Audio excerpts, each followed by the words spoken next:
Hello, hello. We have folks filtering in here. I'm going to give us just a moment. Uh, Good attendance today. Maggie, will you remind me where you're calling from? I am actually in Naperville, Illinois, which is a little bit outside of Chicago. Okay, cool. What direction from Chicago? We are about, I want to say about 30 miles west of Okay, Chicago. okay, cool. That's pretty country. Yeah, thank you. That's It's nice though. nice. Yeah. I So also, it's a beautiful area. And actually Chicagoland is a fun area, especially in the summer. I've never spent much time out there. I'm from sort of Northeast Ohio and then also Columbus, Ohio, where we get the lake effect. And I went for Christmas one year with my partner and thought like it's Christmas and Chicago is supposed to be cold, but how bad can it be? We're tough. We're from the Midwest. And we're like, Yeah. let's go walk to a restaurant. And we left the hotel and we made it like 3 blocks and we huddled behind a bus stop and like flagged down a taxi. It was it was unreal cold. It was a different kind of cold out there. Yeah, it is. It is a different cold. That's such a good way of putting it. It's kind of that bone chilling cold that you Yeah. just never really get warm. I So don't I don't know if it was the river and the just the water coming off the air coming off the water, but whew, that was really something. But I've heard it's fantastic spring, summer when the weather's nice. Chicago sounds like such a cool city. it is. It's fun. It's beautiful. I'm actually originally from Wisconsin. Okay. So I've come to appreciate Chicago and Illinois. I mean, it's just there's a lot here. It's a beautiful area. So Yeah. it's as you said, I think I was in for a shock the first couple of years that I lived here because it just is that much colder. You've got the wind coming off the lake through the buildings, and for some reason it just feels different. So, but Yeah. it's a beautiful place. You probably know that Minneapolis is like sort of a hub for financial planning. And Yeah. when I was graduating college, there was a residency, and I'm blanking on the name of the person who was putting this on, but it was kind of like a big, interesting new career type path. And I applied. I got an interview, and I told again my partner, I was like, I think I might get this thing in Minneapolis. And she's like, let's see how that goes. Like, that doesn't sound very fun to live in Minneapolis. Like, hope it works out for you, but let's have that conversation when we get there. Um, okay, well, Oh, we're three after. I'm gonna go ahead okay. and jump in here, Maggie. Yeah, so hi everybody. I'm Dave Bowman, Director of Partnerships at XYPN. I'm calling from a hotel today. Excuse my background, but excited to host Maggie Beach today. Um, we today's session is about how to launch an RIA as a CPA. And again, we're really thrilled to have Maggie Beach, the founder of Next Gen Financial Services, presenting today. She's a real expert in this topic, having been through that process. Maggie's a CPA, she's an MBA, she's also a CFP. And she made that transition from running a CPA practice to building a successful RIA. That's a registered investment advisory firm for anyone who's not familiar with that acronym. And she's going to walk you through how she did it today, which is really cool. So we're going to hear from Maggie about why your tax expertise is actually probably your greatest competitive advantage in financial planning, how to structure your business for an efficient workflow, and how some smart fee strategies to move from more of an hourly or project-based billing model to a recurring revenue model, which is the predominant sort of model for registered investment advisors. Maggie's also going to cover key things to keep in mind to stay compliant, how to craft a niche, which is super, super important when you're getting started. And she'll share lessons about some of the biggest things that had an impact on our growth. Um, so just a quick housekeeping item. The Q&A tab should be available to you at the bottom of your screen. That's where we're going to collect all of the questions throughout the session. There are also some pre-submitted questions. We're going to get to some of those as well, but we are going to hold them until after Maggie's content. I think it's about 30 minutes. We're going to leave a lot of time for Q&A discussion at the end. So please just submit your questions in the Q&A tab, upvote things that you see that you're interested in, and we'll make sure to get to as many of those as possible. We're leaving lots of time for that. So again, I'm really excited about the session. I think building any business is not easy, but starting with a tax specialization and perhaps even a CPA firm is a real head start, I think, and an advantage that Maggie and that Maggie's going to tell you about how to take advantage of. So with that, I think I will hand it off to you, Maggie. I'm going to go off camera, but if you need me for anything, I'll be here. Sounds good. Thanks, Dave. Appreciate it. Of course. Well, good morning or afternoon, wherever you may be, and welcome. I'm actually really excited to talk to you today about how to launch an RIA as a CPA. My name again is Maggie Beach. I am the founder and the owner of Next Gen Financial Services and Next Gen CPA. I've been doing tax accounting since 2009. I got my CPA in 2013, and I've actually was working with a firm this whole time. In 2017, the firm that I was working with decided to start adding financial services to the practice. The owner of the firm and myself actually got licensed. We got our Series 7, Series 66, and Series 65. And we started working with a broker dealer. 2 years later, 2019, we decided to break from the broker dealer and register as an RIA. So at that point, I got my CFP, joined XYPN, who then helped us get registered as an RIA. So by October of 2019, we were fully registered in the state of Illinois. But then 2 months later, in December of 2019, the owner of the firm decided she just wanted to retire and get out.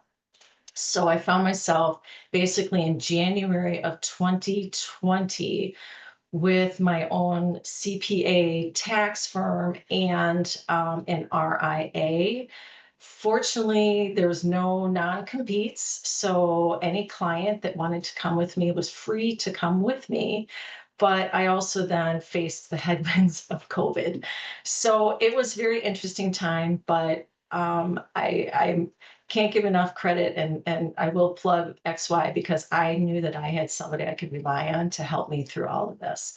So going from CPA to RIA is actually, it's an adventure, and every firm, each one of you is going to have a very different path.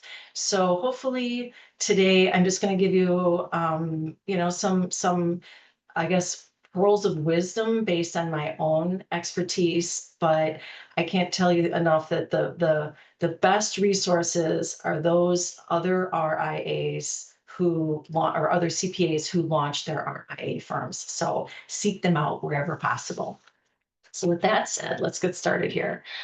First and foremost, CPAs are a natural fit for financial advisory services. Um, we are one of our clients' most trusted advisors. They have already given us all of their most sensitive financial information. They've trusted us with it already. We already have knowledge of their financial situation. We know year over year what their income is. We can deduce what some of their assets are just based on some of the transactions that have occurred over the years. So we already have that information. We as CPAs already have knowledge about some of the really pertinent financial advising issues. We have talked about contributions and distributions to retirement plans. We've talked about tax loss harvesting. We've talked about capital gains and losses. We've discussed, in some cases, maybe estate planning, maybe charitable contributions. I mean, we already have knowledge of a lot of these issues that are part of financial planning. So that is a key factor here. And the other thing too is that by already having all of this information, we are able to look and see opportunities for planning based on that tax return.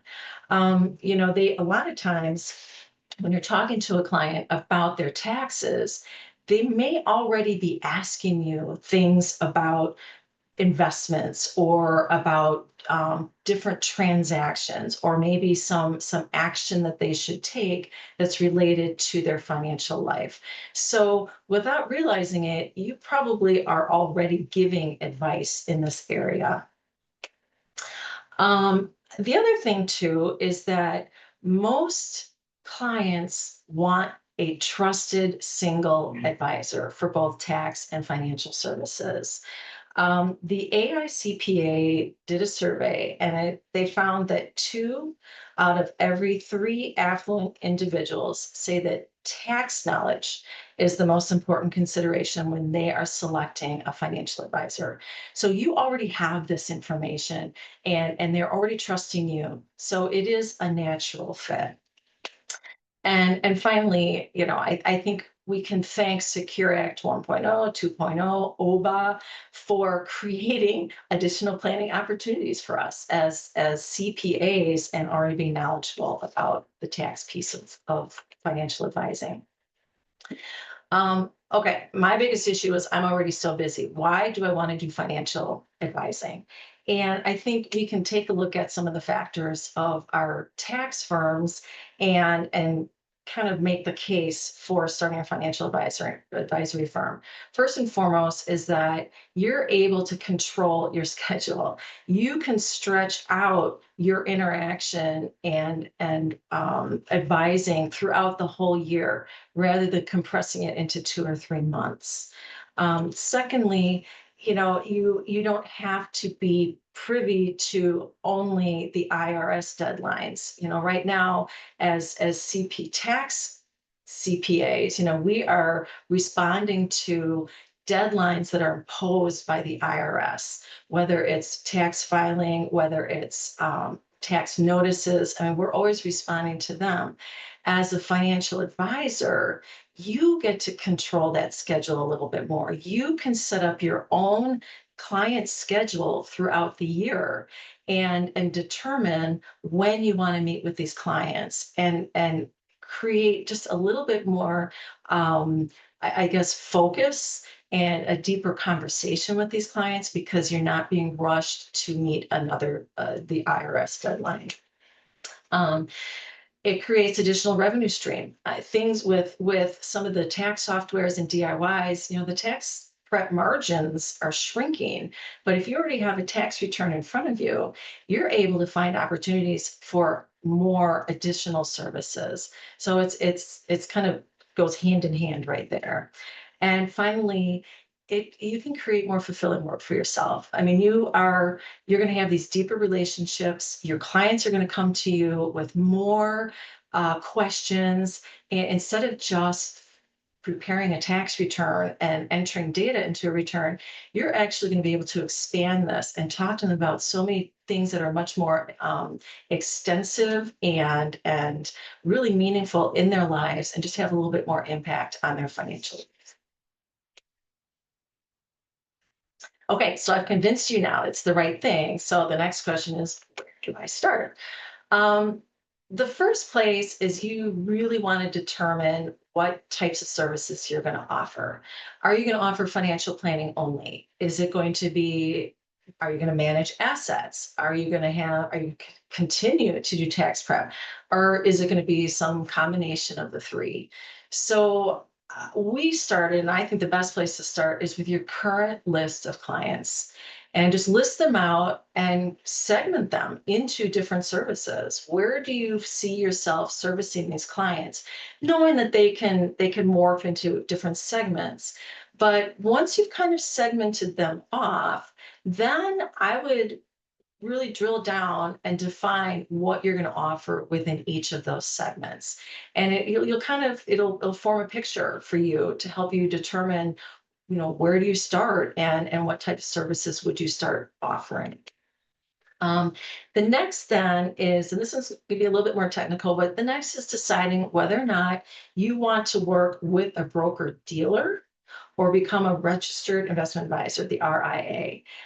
You have a choice, and it's really going to be depending on what you decide to do. If you are going to be offering asset management and you don't want to have any part of it and all that, then you can either give it over to a broker dealer and they will manage it for you, or you can work with a TAMP. TAMP stands for Turnkey Asset Management Platform. Either one of these entities, these types of partners, will actually take care of all the back office asset management piece for you. Just understand that you are going to be paying them a percentage of whatever you earn from managing those assets. But your other option is become an RIA. An RIA is it provides more independence, and it gives you the ability to either manage the assets yourself, or you can still work with TAMP. Either way. But the nice thing about being an RIA is, once again, you have a little bit more autonomy. We worked with a broker dealer when we first began offering financial services, and we were very restricted by that broker dealer, which is why we ended up breaking from the broker dealer, filing as an RIA, and then working with XYPN as the TAMP at the time. So it really it was a nice partnership. It gave us that ability to be a little bit more free. To become an RIA, there are some steps that you need to take. First and foremost, you have to actually draft compliance documents. These detail your operations, your fees, the clients, the services, kind of outlays the whole business. And then, depending on the state in which you're registering, you will have to file this with some other documentation. Each state is different, has different requirements. And once again, XYPN, their compliance department, will walk you through this process. They were fantastic. Took us a couple of months, which is normal, to get ourselves registered, but we knew that we had somebody knowledgeable that we could rely on. So make sure you don't go this alone. You just want to make sure that you are relying on some form of some type of expert that can help walk you through it. Another piece to this is, as an RA, you do have to have a compliance program, and I'll talk about the compliance piece in a minute. Certification and licensing. If you move forward as an RIA, the easiest thing to do is get your CFP. And the nice thing about having your CPA already is that the CFP board recognizes your education and your experience. So they have a fast track program, and it's actually called the let's see, Accelerated Path to CFP Certification. It's right on the CFP board website. But as a CPA, you have to take a capstone course. And then once you pass that, you are actually able to sit for the exam. So it's a nice thing that as a CPA, you don't have to go back and redo all of the classes and restart the education timeline as well. Now, if you want to manage funds in-house, if you want to manage assets in-house, there is additional licensing. Once again, you want to talk to your compliance expert about this. I believe there's a Series 7, 66, 65 recommendation, but it's all going to be based on what you are going to be offering in-house. So once again, that piece, you definitely want to consult with an expert to make sure that you have the proper licensing. The next question is determining the structure of your business. You have a CPA firm. Are you going to incorporate financial advising with the CPA firm, or are you going to offer it, are you going to have a separate entity? Again, I think it really depends on how integrated the financial services is going to be with your tax practice. I kept them separate. I have a separate EIN, separate bank account, separate tax returns, books, everything for each, the CPA business and the financial advising. And I have the same email and same website for both, so that I want to reduce confusion. The website is registered to both firms, so you can type in either and go right to the same website. But I did that because as an RIA, we're subject to audit, and I didn't want my tax only clients to be audited, but it's really a personal decision, and it's one that I would consult with either your legal counsel, your compliance expert, just to make sure that the decision that you make is in line with how you are wanting to offer your services and move forward. Fee structures is a really big one here. Depending on how you currently charge for tax services, it may be a very simple transition, or it may be a little bit trickier. if you charge on an hourly basis and you're going to switch to a different form of fees, then you just the recommendation is to make sure that it is very crystal clear. Have it in writing, right? Exactly what's included in the fee and what's not included, because you might discuss it when you're in talks with a prospect, but if they're already a tax client and used to being billed in one manner and you are switching to another manner, it might get confusing. Typically, when you are offering financial services, you can offer billing in an hourly basis, you can offer it as a project base, or you can offer it as a subscription. I, for some reason, have left off AUM, but that is actually another way of charging. Hourly, I don't charge hourly, I charge project based for my one-time plans. And typically with those, it's a one-time engagement that lasts anywhere between 4 and 6 months. And I bill them in monthly increments. Everything is in arrears because that's the way my state regulator wants to see my billing. I charge subscription-based fees for those ongoing coaching and planning clients, and these are billed out over the year on a quarterly basis. These are laid out in my engagement agreement. It's very clear how I'm billing them, the frequency with which I'm billing them, just to make it transparent, because that's part of I'll get into this in a minute, but that's part of what we need to do as an RIA to make sure that we are being transparent both to the auditors and to the clients. AUM is assets under management. You can charge a percentage of assets under management. I charge a percentage of assets under management, and when the assets hit a certain level, I include my planning fee in that. So I start off, if they're under this threshold, I have a separate planning fee from the AUM. But once they hit a certain threshold, that I just actually incorporate in, and in a sense, I actually I guess waive the planning fee at that point, because the AUM fee has hit a certain level and it covers all of that. Setting fees. Oh my gosh, this probably is one of the hardest things when you're first starting out, because you really don't know. If you haven't done this before, you don't know how long it's actually going to take. And you want to make sure that your fee does reflect the value of the services you're providing. I had never worked in an advisory firm before, so I didn't really understand all of the nuances of that. And I had not been tracking my time. So for those of you who are tracking your time, you are way ahead of the game.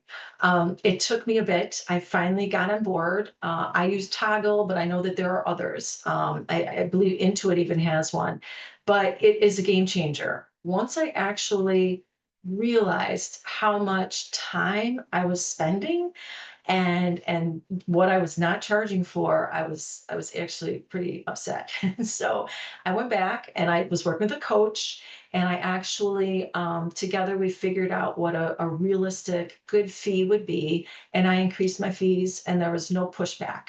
So it's really important to understand how much time you're spending, because your time is valuable.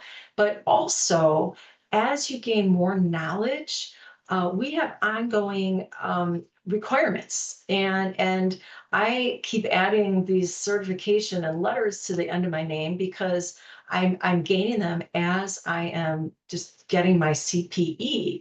So it's important to make sure that as you're increasing your knowledge and you're getting these certifications and you're able to offer these additional services, that your fees continue to reflect that value. Okay, here's the big one. What are the compliance requirements? First and foremost, we always hear about, are you a fiduciary? I'm a fiduciary, and the word gets tossed around a lot. But as CPAs, we already have a fiduciary duty.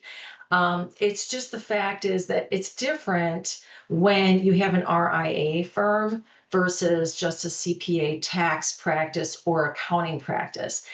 as a CPA, it's a much more broad, nuanced, business-based kind of a fiduciary. And we all know fiduciary means basically acting in the best interest of your client. But when you start offering financial advising, if you're going to start offering, to manage assets, or if you're going to be advising them on product, you have to make sure that there's no conflict of interest. And so there may be a conflict of interest, but it has to be disclosed. So understanding what your duty is, understanding that if there's any kind of a conflict, you have to disclose it and go through the proper channels. So once again, having a compliance expert is going to be able to guide you through this, but knowing the difference between your fiduciary duties as a CPA versus an RIA. Reporting. As an RIA, you're registered with the state. And I just want to quickly put a caveat here.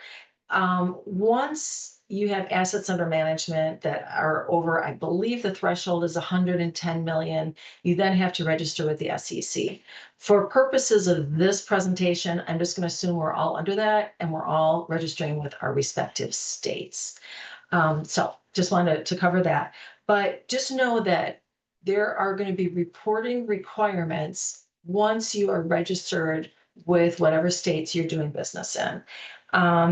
These ongoing requirements, I wrote them down, are record keeping and archiving requirements related to client communication and financial transactions. There are also disclosure requirements regarding fees, services, any disciplinary actions, and any conflicts of interest. In addition, RIAs are required to maintain a compliance and risk management program with written manuals outlining the programs. Okay, I've said all that. I don't want to turn anyone off. I will say that it sounds like a lot, but as you're going through the registration process, your compliance expert, mine being XYPN, walked me through all of this. They have templates on the website that I was able to download and use as the manuals. They have little courses that you can walk through so you know exactly what you need. As part of XYPN, we have Smart RIA. So that's just a compliance program. That's a checklist. Have you done this? Have you done? And it kind of pings you when you need to do certain things. So yes, the reporting can seem really overwhelming, but if you stay on top of it, it's really not. But you do want to stay on top of it because you are going to be subject to audits. If you're registered with the state, you're going to be audited. Just know that. It's a matter of time. Now, in my case, we were registered in 2019, October of 2019, and I wasn't audited until this summer. It was the first time I've been audited. Wish I'd been audited earlier. And I kind of said something to the auditor, and she's like, well, we were too busy. So the point is, it might be 2 years, it might be 6 years. The audit was not that bad because I had all these tools. I was able to stay on top of things. And she came back with a few questions that she had. And I was able to go to XYPN's weekly session, ask me anything. I asked them these questions specific to my auditor's questions, got them answered, and my auditor was fine. So all of this might seem overwhelming, but quite honestly, it's not if you stay on top of it. And I just kind of set a calendar based on Smart RIA, and I outsourced to I had a virtual assistant who helped me with some of the tasks involved. And so as far as the audit, even though I hadn't been audited in 6 years, it was not a horrible process. So now that we've got over the hard part, the fun part is let's talk about building a niche. As we know, Michael Kitces is always talking about building niches. As a CPA, you already have a niche as a tax-centric financial advisor. You already know a lot about taxes. And so the nice thing is you can actually use that as a launching pad and delve deeper into another area of advising or a different target market. So when I started out, I actually focused on real estate investors. I have a partnership with my sister. It's a property management company. We manage our family portfolio of commercial and residential properties. So I know a lot about accounting for, rental properties. I know a lot about taxation of rental properties. I know about, tax returns for rental properties. So it was a natural kind of pivot or a place for me to go.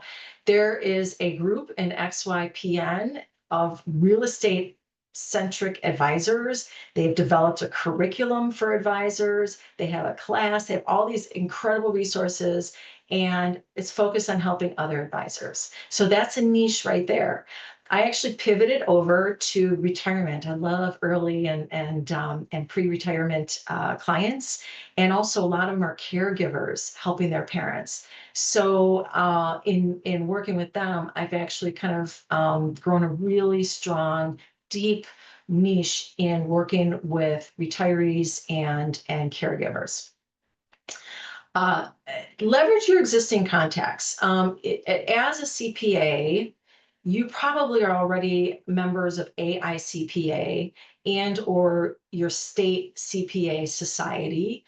If you're already a member of XYPN, that means that you're also going to be part of NAPFA and other groups. So it's important to take these existing connections. You might have connections, centers of influence, like attorneys or insurance agents or other advisors. Let them know if you're developing a niche, there's plenty of room, probably plenty of business for all of us. If you're developing a niche, then maybe you can develop complementary practices and refer each other clients. So it's important to look at what you have and not try to start over, because the connections that you already have are so valuable. Focusing on your ideal client. This is one that I think as CPAs, if you already have a practice and already have a group of clients, can be really helpful. Those clients may already fit into this little niche that you are trying to build. If not, then maybe think about, are they really good clients for your business? There are plenty of other CPAs out there that would be willing to take them on as tax clients. But if they're going to pull you away from growing your business, you might run the numbers and just see if it makes sense to maybe find a new home for them. Leverage technology. Leverage technology can actually, really help you in scaling your business. It can help you automate tasks. It can help you develop deliverables. I mean, there's so much fintech out there, really good tools out there. The key ones will be your CRM, your financial planning software, and then maybe whatever is related to your niche. So for instance, my CRM is Wealthbox, and I use Wealthbox for everything. I keep notes in Wealthbox. I use it for everything. And then I use eMoney. That's my financial planning software, which I use all the time. But then I also have another one. I use Income Lab because they have beautiful visuals.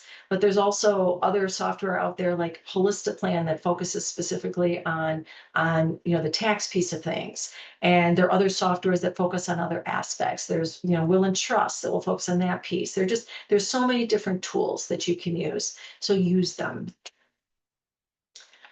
Okay, so my recommendations would be, I'm trying to rush through so we have time for questions and answers here. My recommendations are, you start with what you know. You already know a lot as a CPA, and if you've already gotten your CFP, you already have a lot of information. You've probably been working with clients, working with a firm that has allowed you to interface with clients and get some experience already. And then outsource the rest. Outsource those areas where you have gaps. And in my case, I outsource all of my investment, my investment tasks. Like I have a TAMP that I work with because I feel like I want to spend more time focusing on the actual planning and the tax piece. I have a TAMP. I want to rely on CFAs to be developing the portfolios and doing all the investment research for me. That's their area of expertise. And so it has helped me grow my business by not having to worry about being a master of all trades. As CPAs, we are really afraid to admit that we don't know everything, but the tax laws are changing all the time. The industry is changing all the time. It's really important that you are not afraid to admit if you don't know something and just tell your client you will get back to them. They appreciate that you want to give them the most accurate information and are willing to wait a day or two for you to research it and get back to them. Ooh, imposter syndrome. Imposter syndrome is real. I mean, trust me, we all feel it because it's new to us. And if we wait until we're an expert at everything, we will never jump in. So just accept, realize that you do know more than your clients and you have the knowledge that it takes to advise them well. So just keep going, to webinars, keep increasing your knowledge, but don't let it hold you back. Oh, fire PIA clients. Okay, this is a little drastic. This is something that my old firm did. We were a year into it, and we had a lot of clients that just did not fit into our model. And they were lovely clients, but we weren't able to service them in the best manner because we were going in this direction. We found other CPA firms that were willing to take them on. And it was a lovely handoff. There were no ill feelings or anything like that, but it allowed us to really create a lot of headspace and focus on those clients that we wanted to attract. Create boundaries. Your clients are used to asking you questions and you just giving them free advice. What's going to happen once they find out that you are offering these services and that you are knowledgeable about investing? Your tax clients are going to come to you and ask you for investment advice. And I tell my clients that I cannot give them any investment advice unless we have an engagement. I'm licensed. I don't want to jeopardize that license by giving them some information and then them turning around and getting upset because it wasn't relevant, or that it was wrong. So just make sure that you're not giving away advice for free. Any advice that you do give needs to be in the context of an engagement so that you have the relevant information you need. And finally, let your clients know that you're offering financial services. Let them know that what you're doing and use your existing channels of communication, but do it more often. If you're used to communicating with them once or twice a year, up it. Let them know, reach out to them during relevant milestones.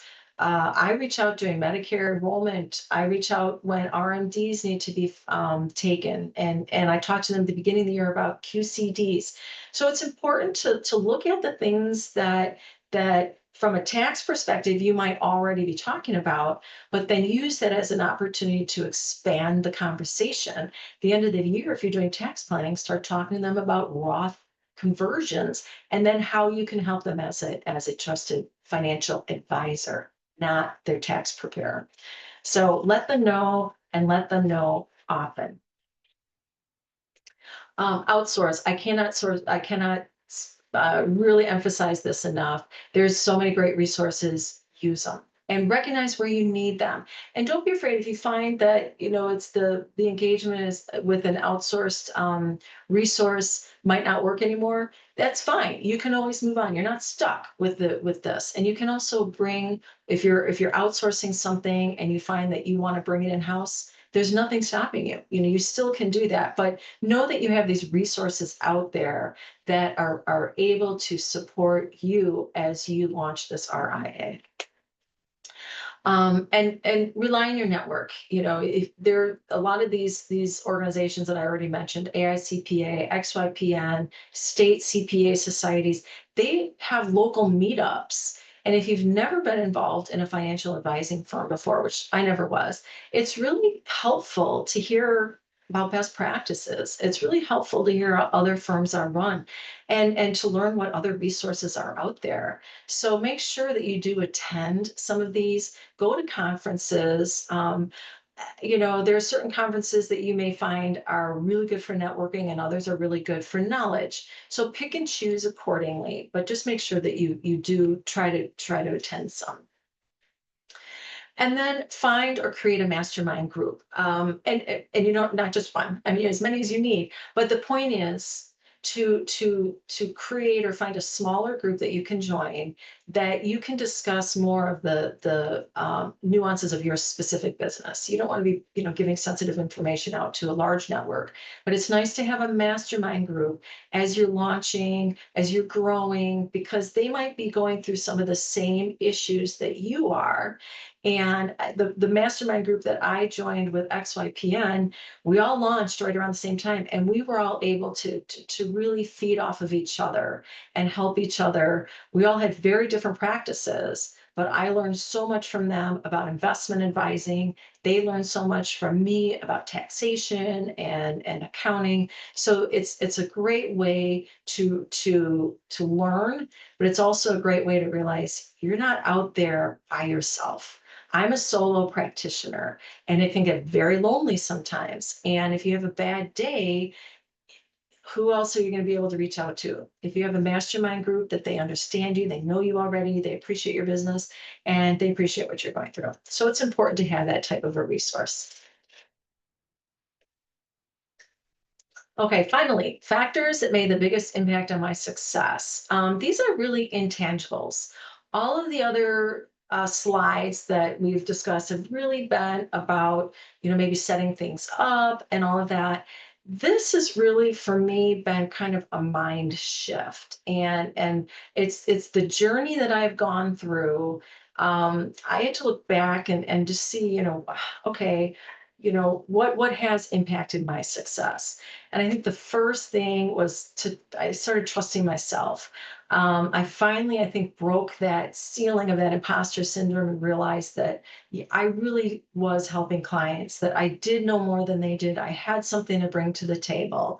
And when I have what I call a black hole of knowledge, I'll go and learn about it. But instead of holding back, I realized, I've got something here, and just trust myself and move forward. I stopped comparing myself to other RIAs. This was really hard. When we were with the broker dealer, we would go to these conferences and they'd have a leaderboard of the firms. And the firms up the top were managing, 100 million, 200 million plus in assets. And our firm was a big old goose egg down at the bottom. I'm like, it was really, really kind of depressing to walk away from these things and feel like you're on the bottom. And I realized that that wasn't the firm that we had. We had a planning firm. It wasn't an asset management firm. Yes, we were trying to manage assets, and now I do. But at the time when we were getting started, I was looking at these big firms, and they weren't anything like what we were offering. So I had to sit back and realize that, that you're comparing apples to oranges. And so I stopped doing that and started feeling better about what I was offering. Part of that was defining what success meant. This is a second career for me. So I want to be able to continue with my Tuesday morning golf league. And I do like taking my trips overseas every year. And I do like, not having to wake up at 8 a.m. on Monday mornings to prepare for meetings. I mean, I like setting my own schedule. And so success to me is different than success to you, because for me it was having time with family. It was setting a pace that was allowing me to pursue other interests. It wasn't growing a huge business, but people in my mastermind, they're on fire and they're growing these huge businesses because that's what success is to them. So defining what it means to you is going to be really, really key as you're going through this process. And I did realize that it's having a positive impact on my clients. You don't hear that all the time. They're not going to come to you and say, "Oh, you are the best." But you may hear it. You may be talking to the attorney that is helping them set up their trust, and the attorney might say, yeah, client so and so just mentioned how helpful you've been. Or they might come back to you a year or two later and say, man, I'm so glad you advised me to do such and such. So hearing this really kind of fed into the three previous bullet points. It was just, and it continues to today. I mean, I hear this from my clients more and more often, and it just is really, really satisfying. Um, One last word before I open it up for questions is that stop making excuses. Don't keep telling yourself that you're going to wait until something, wait until I have more knowledge, or I'm going to wait until this happens. Um, I've never heard of an advisor that was actually happy that they waited to start their RIA. On the contrary, I've heard more people say they regretted not starting earlier. So trust yourself, know that you have knowledge, know that you have resources that can fill those knowledge gaps, but you already know a lot more than your clients. So, with that said, I am going to open it up for questions. And yeah, any questions that you have. Cool. Thank you so much, Maggie. What an awesome story. Super inspiring. I really like what you ended with about what really made the difference, trusting yourself, not feeling like you need to compare yourself to others. Those are the X factors. And you did mention also kind of being your own entrepreneur, being a founder, and how that can be a little bit lonely, sort of have ups and downs, and the importance of community there. But it is those things. It's oftentimes it's managing your own emotions and expectations and sort of vision. So thank you for sharing that. That's really helpful. This is a confusing industry in terms of jargon and acronyms, and you used a lot. I want to start with maybe a funny one. Someone asked, "What is PIA?" You mentioned firing PIA clients. Can you share what PIA stands for? Being in the Okay, yeah. Not a technical term. not technical, I don't want to swear. No, Nope. it's yeah, it's and when I say that, that's said in jest. Should I stop sharing my screen here? So we're Oh, sure. Um, I actually say that a little bit in jest, in that there are certain clients when you just find that maybe they don't fit your model anymore, and it's that it's difficult because you are scrambling to try to learn what it is they're looking for or whatever it may be, and it just we always call them the PIAs because it was just like it's taking way too much time, and so. That's where that term came from. Yeah. In truth, you really do run into them, and not bad people, but maybe their expectations of what it is that you do are a little misaligned with your vision of what it is that you do. And it's kind of that 80-20 rule. You often will find that some of the most rewarding clients to work with, who are also maybe potentially some of the more profitable clients to work with. They are delegators, and that's not necessarily a trait of those folks that can pay more fees, but it is kind of a trait of those folks that really make you feel like you want to get up in the morning and keep doing what you do because they really want to work with you and they trust you. And there are other folks that are not natural delegators, but they're trying to figure this thing out, maybe coming from a place of fear a little bit, and they question a lot of what you do, and maybe you're not so great at following through on some of your requests in combination. So thanks for sharing that. I think that's a real challenge and something that folks need to focus on.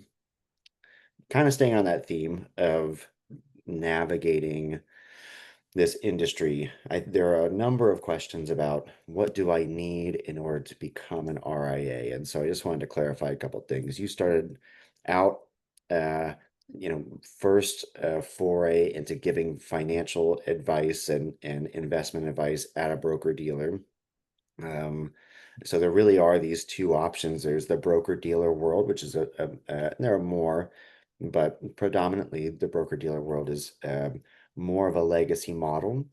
It is the predominant model. It still is the larger part of the industry, we'll call it, as opposed to the profession. And I think one thing that's important to point out is you don't have a fiduciary responsibility to your clients when working at a broker dealer. You can act as a, from your heart as a fiduciary. You can always try to do what's best for your clients, but know that that's the world that you're living in. They're held to a different standard in terms of client care and sitting on the same side of the table as your clients. And so what we really try to push forward and what we support at XYPN is the RIA model, the Registered Investment Advisor model. It sounded like some of those restrictions that you were running into in the BD space. Eventually, you found the RIA model just matched more with what you were trying to accomplish. Um, and then, okay, one of the questions was, I want to become an RIA. What do I need to get or do in terms of licensing and certification? I'll just maybe clarify one part and then ask you a question here. The bare minimum in terms of licensure to start an RIA and be an owner of an RIA is a Series 65.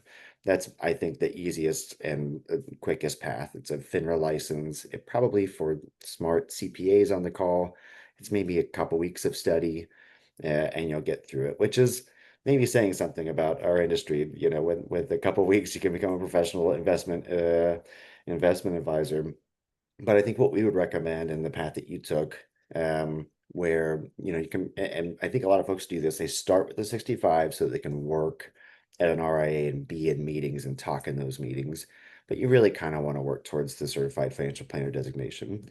And so, can you just clarify, as a CPA, how long did it take you to do that? How long did it take you to attain the CFP from start to finish? Really? It took several months. Yeah, that's incredible. It took me years. Yeah, I mean, it took several months because I already had the CPA designation and the CFP. I mean, I was a little afraid of it. As you said, I already had the Series 65, I had the Series 7, and it was one of those things where, or I had 7 and 66. The owner of the firm had 65. And it was one of those things where I felt like the CFP, there was a capstone course that I took, and I loved it because it was really focused on the actual advising. It was the other licensing was focused on actual, specifics and calculating, all of the investment piece. But the CFP capstone course was really focused on planning. It was looking at all the different, the CFP board has as their different facets of planning and all the different factors that need to be involved in a plan. And it broke it down to, something that me as a CPA, it was very easy and organized, but it was also, it was something that I had already seen a lot of. And so it dug a little bit deeper. So as any CPA out there who has not gotten their CFP, but would like to get their CFP, go on to the CFP board website, and they lay it out for you. There are classes. You have to take a capstone class right through, through one of their approved for, I guess, offers, but, educators. But go through that, and you'll find that it's super fast. I did also, I wanted to get a little bit more information, and so I did find some other resources. As a CPA, I always like to learn more, but there are other resources out there that you can still, if you want to dig deeper into the CFP stuff, you can still take other courses, outside courses, but technically a few months, and that was it. Very cool. Very cool. I'm jealous. It was a long, hard road for me. Well, and it is a hard road, but we as CPAs have, and the CFP board recognizes that we have already, have gone down a lot of that road with you. So it's just a matter of now allowing us to jump start what we've already done there. Great call. Great call. Um, yeah, and you mentioned a lot of things, ways that you engage with XYPN, things that were sort of needs that you had, things that you could outsource. I just want to mention that education and a CFP scholarship are a couple of the things that we do offer to XYPN members, in addition to compliance. And there was a question about I'm thinking about launching with XYPN. I know I need compliance support. Again, this world is like pretty complex, and you kind of don't want to make a ton of mistakes if you can help it. State auditors will maybe be a little bit lenient on you, early on, but they want you to get up to speed pretty quick. And so the question was, is there ad hoc compliance support with XYPN? Can you speak to how you've interacted with the compliance team and sort of, I know sometimes when folks are starting, they're a bit on a budget and they're trying to understand, am I going to be paying $1,000 an hour for compliance, support, that type of thing, if you want to speak to them. Yeah, yeah. Okay, so I've really, it hasn't been expensive. It's been most of what I've used is part of the membership. So when I first got on board, I might have paid a minimal fee to help me get registered. I'm sure I did, but I obviously it was not huge because I don't even remember how much it was. So you might be able to answer that question. But what was amazing about it is that I I really had no idea what to do. Like again, never being involved in this.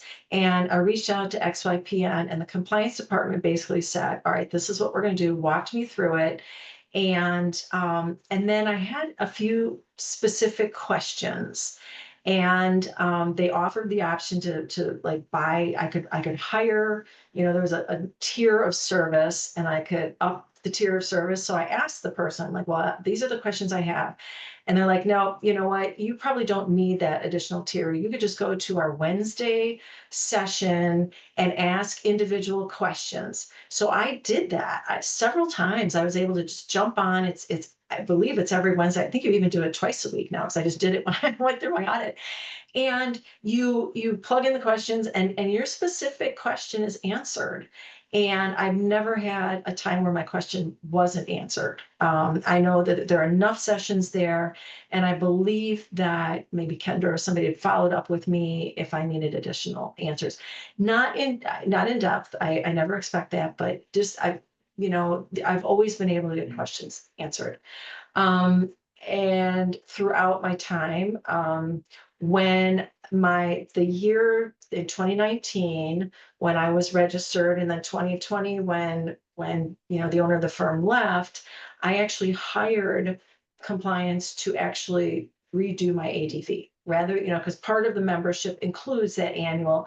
Well, I needed extra because we completely changed. So I think it was minimal, maybe a couple $100 to have them help me redo everything because there was a name change, there's everything, and it was really, really super easy, and it was personalized. It wasn't one of those where it was me one-on-one.